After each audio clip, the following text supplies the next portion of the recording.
आपण पाहत आहात आपल्या हक्काचे प्रतिध्वनी न्यूज।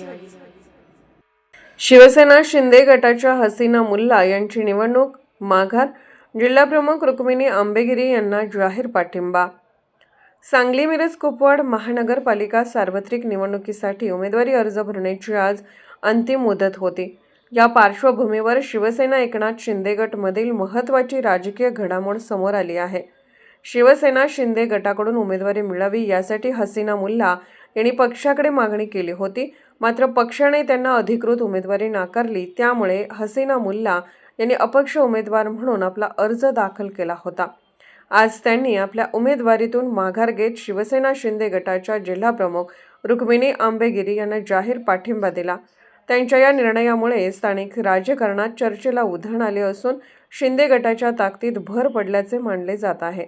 पक्ष शिस्त आणि संघटनात्मक एकजूट लक्षात घेऊन हा निर्णय घेतल्याचे हसीना मुल्ला यांनी स्पष्ट केले आहे।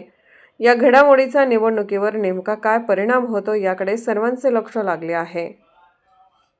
या ठिकाणी सांगली मिरज कुपवाड महानगरपालिकेच्या निवडणुकीच्या निमित्तानं प्रभाग क्रमांक 5 मधून हसीना मुबारक मुल्ला यांनी अपक्ष अर्ज भरला होता। या ठिकाणी आमच्या रुक्मिणीताई आंबेगिरी या शिवसेना धनुष्यबाणाच्या चिन्हावर उभ्या होत्या, त्यामुळं हसीनाताईंनी चांगला निर्णय घेतला आणि आंबेगिरीताईंना पूर्ण पाठिंबा देऊन या ठिकाणी आज हसीनाताईंचा अर्ज आम्ही मागं काढून घेत आहोत। पक्षाची त्या एकनिष्ठ असल्यामुळे शिंदे साहेबांच्यावर त्यांचा खूप प्रेम आणि विश्वास असल्यामुळे आज हा त्यांनी निर्णय घेतला, त्याचं आम्ही स्वागत करतो। नमस्कार, मी हसीना मुबारक मुल्ला वार्ड क्रमांक 5 मधून अपक्ष उमेदवारी अर्ज भरला होता आणि ओपनमध्ये दोघं असल्यामुळे मी आंबेगिरीताईंना जागा सोडली आणि त्यांना सपोर्ट करतो, जाहीर त्यांना पाठिंबा देतो।